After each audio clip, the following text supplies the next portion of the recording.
My shortcut Thanksgiving experience starts right here with the turkey. I'm 24 hours from the big feast and I have lots of time-saving tricks up my sleeve. I've got the turkey already cut up into pieces. I had the butcher do that, and that is going to make it so easy for tomorrow. I've been arranging some fresh herbs on a sheet pan. I've got rosemary and thyme, and now I'll put the turkey pieces right on top of the herbs.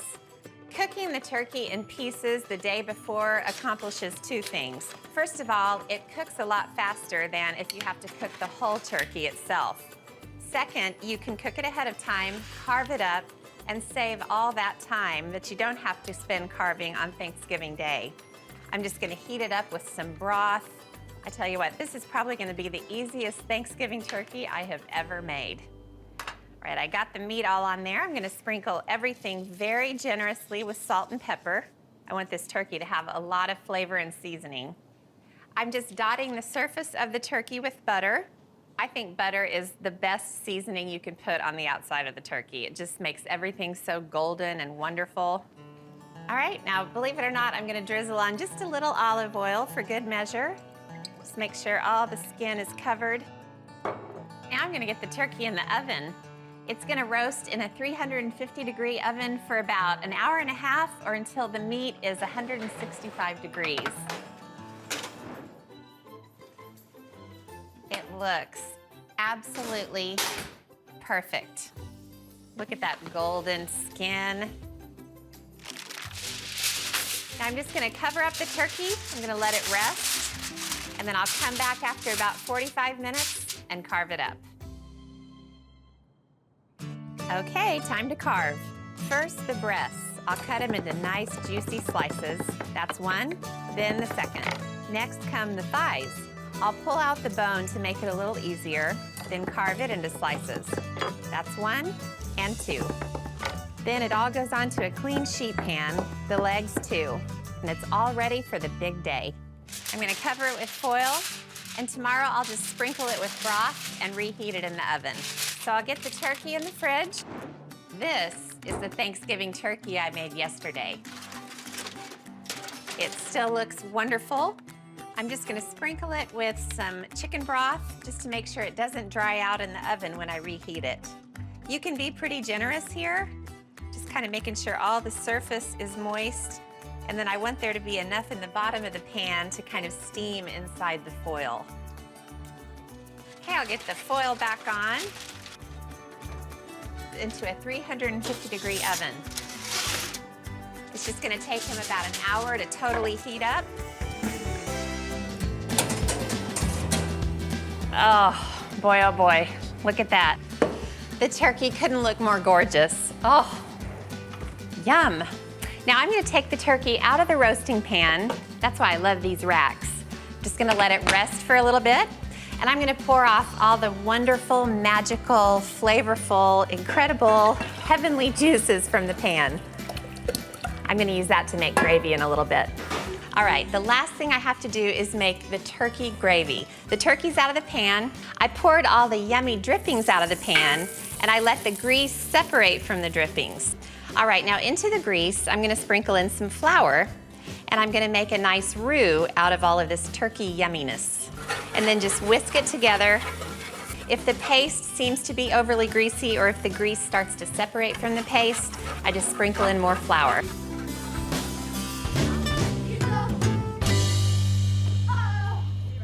I'm gonna grab a carton of low-sodium chicken broth. I always use low-sodium chicken broth when I make gravy because then I can always add in more salt later. And I'm just gonna whisk it around while I add the broth.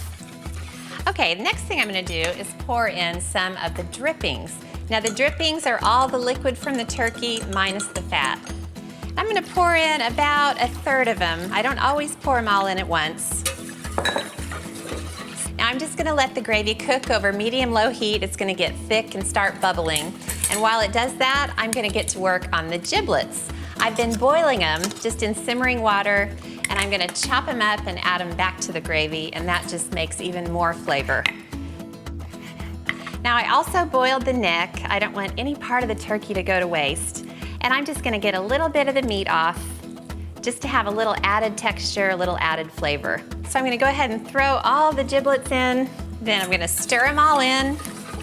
Now this just needs to thicken for a couple more minutes, and then everything is ready. I've learned through the years that the more you do ahead of time, the better. So I did some prep work yesterday, including brining the turkey. You just throw 3 cups of apple cider into a pot of cold water. Then you throw in the leaves of 4 rosemary sprigs, 5 cloves of garlic, 3/4 a cup of kosher salt, 2 cups of brown sugar, 3 tablespoons of tricolor peppercorns, 5 whole bay leaves, and finally the peel of 3 large oranges cut into large strips. Then you stir the whole mixture until the salt and sugar dissolve. Bring it to a boil, cover it and allow it to cool completely. Give the turkey a good rinse, then put it into a large brining bag or pot. Then pour in the brine mixture and just stick it in the fridge for several hours. My turkey's been brining in the fridge since yesterday, so I'm gonna get on up to the lodge and get started on the feast. County Fair turkey legs. So I'm gonna make a seasoning mix first, and it's paprika, chili powder, cumin, thyme. Oh, that was more thyme than I meant. Garlic powder, and lots of salt and pepper. You can honestly use any kind of seasoning mix that you like. That's just a good, basic, really savory combination. And basically, you get this roasted turkey leg and carry it around the state fair and just gnaw on it as you go. Yes. So I've got these turkey legs, and I wrapped the end in foil. And so you really want to generously sprinkle on this seasoning on the first side, and then turn them over. So after you get all the seasoning on the turkey legs, they need to go into the fridge. You can cover them in plastic wrap if you like. Oh, clunk. Just put those in there. But I have these, and they've been in the fridge for a couple of hours. I was a little more careful with the previous batch of seasoning. But look at that.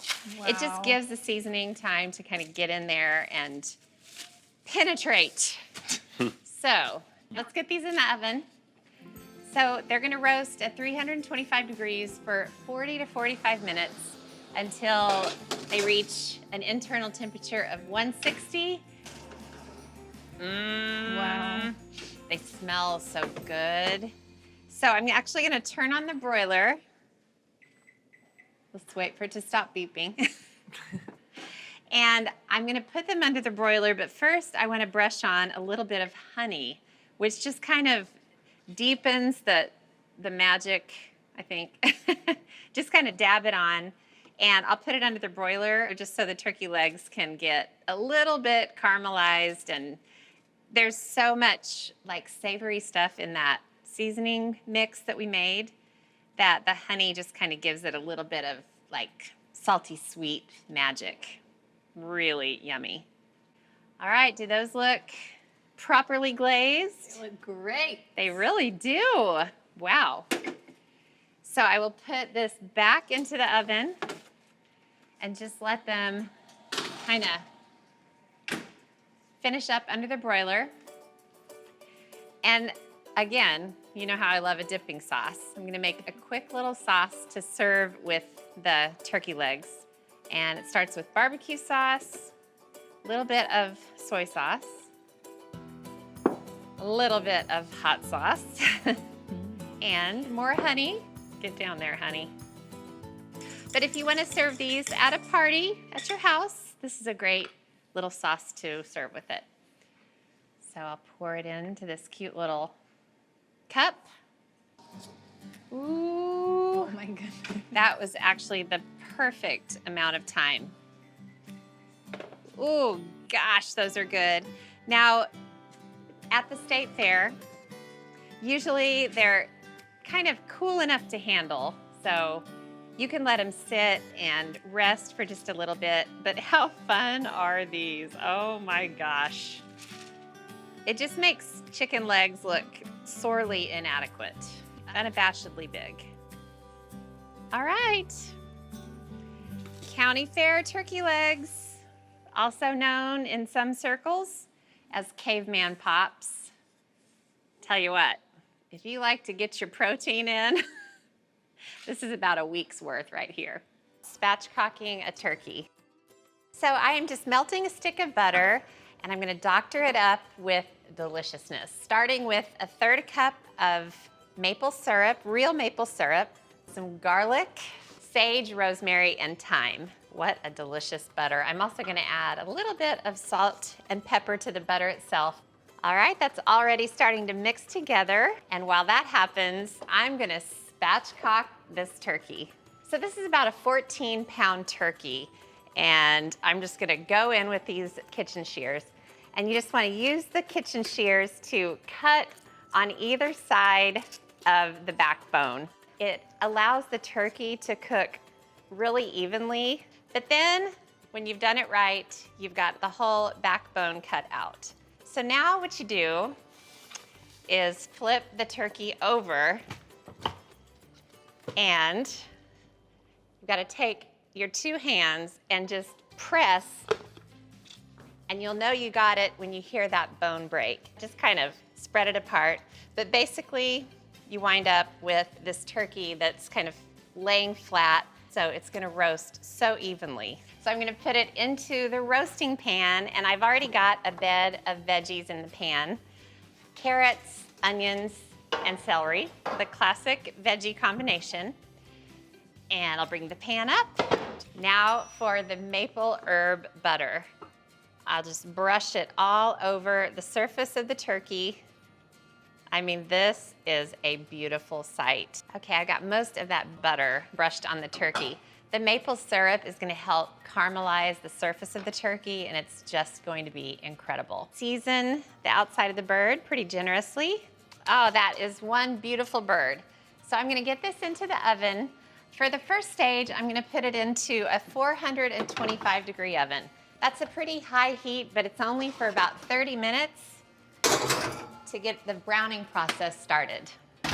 Okay, the 30 minutes is up, so I'm gonna turn the temperature down to 375, and I'm gonna give it a quick baste before I put it back in. So there's all this buttery liquid in the bottom of the pan. Brush this over every centimeter of skin. And I'm gonna let it finish roasting until a thermometer registers at 165 degrees. And once it does, I'll take it out of the oven and let it rest for 20 minutes. The moment of truth. The bird's been resting, and there it is. Woo! Look at that beautiful skin. It's just perfect. So it's carving time. First, I'll cut off the leg and thigh. Next, I'll remove the breast, and the trick to carving it is to cut it skin side down so it doesn't tear. I'll cut off the wings, side 1, then side 2. My final task is to put the delicious turkey on a platter, arranging a mix of dark meat with the entire breasts in slices. And I can't forget the wings, so everyone can just take the pieces that they want. Roasting a Thanksgiving turkey is not hard. All I did was I started with a 20-pound turkey, patted it dry, took out the bag of giblets, of course, and now I am going to truss the turkey, which just means tie the legs. So basically you just want to crisscross the legs and just tie them, and this makes sure that the turkey stays intact while it bakes. Okay, so what I did was just transferred the rack into the roasting pan, and I'm gonna put it into the oven for the first stage. And for that stage, I've got to cover the whole thing with foil. Here I go. So now, Alex, let's go to the oven, okay? Okay. 20-pounder. Hi-ya! So this is gonna go into a 275-degree oven. It's gonna bake for about 10 minutes per pound for the first stage, so I'll see you back here in 3.5 hours. Okay, so we're gonna move right along and get some herb citrus butter ready to smear all over the turkey. So I've got 2 sticks of salted butter, which is important, and I'm adding the zest of 2 lemons and 1 orange, and then some gorgeous fragrant herbs. I've got sage and 2 tablespoons of rosemary, about a tablespoon of sage, and then chopped thyme, about a tablespoon. I love fresh herbs. They make me happy. I love them in the morning. I love them in the night. I love them full stop. So the butter is all smeared together. You see that, Alex? Oh yeah. Doesn't that look yummy? Okay, so let's go to the oven. So, oh gosh, I don't want to do this. Oh, You're getting your workout in. oh my gosh. That's so heavy. Now, I want to warn you, before I take this foil off, it is not impressive looking at this stage. It's very pale, okay? But that's exactly what it should look like at this stage. Now, you can be neat about it and just smear it with a spoon, but I have never had more luck than when I just do it with my hands. So basically, you just want to smear this all over. Getting a nice massage. It is. It's just like giving it a massage. It's very strange, but. So what this is going to do is it's going to create a beautiful golden skin when it finishes roasting. Not only that, but it's going to add flavor to the drippings, and that's what we're going to use to make gravy. So all of this is going to make perfect sense before it's all said and done.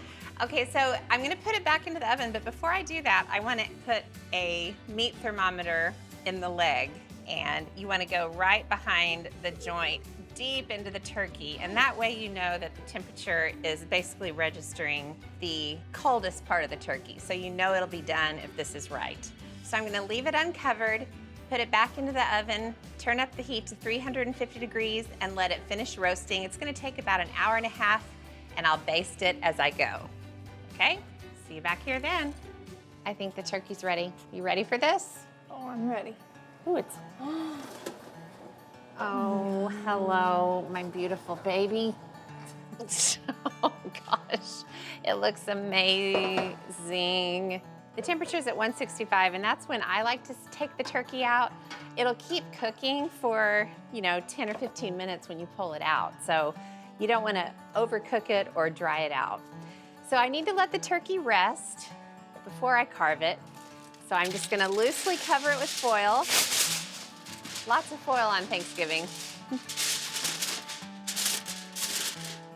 And then I will come back and carve in a little bit. I'm here to show the kids what carving a turkey is all about, so I'm gonna do my level best. I like to start with the breast. So I cut down the center. Alex, do you wanna get this? And there's a little breastbone, and you wanna cut right down either side of it. And so now you have 2 halves of the breast. I never wanna kind of cut it short and not get all of that beautiful meat. This is a juicy turkey. Here is a beautiful breast half, okay? Yum. So I'll put that over to the side, and I'll pull the other one off. It helps to have a very sharp knife. Lad who? I mean, look at this perfectly cooked turkey though. Oh, baby. It's gorgeous. All right. Now I'm just gonna keep going. It's just gonna take me about 4 seconds. So isn't that a gorgeous platter? And then all that you need to do after that is just garnish the platter. And I like to do oranges. Paige, do you wanna come help me? Sure. And then some sage leaves. I love the combination of citrus and herbs. It's so pretty.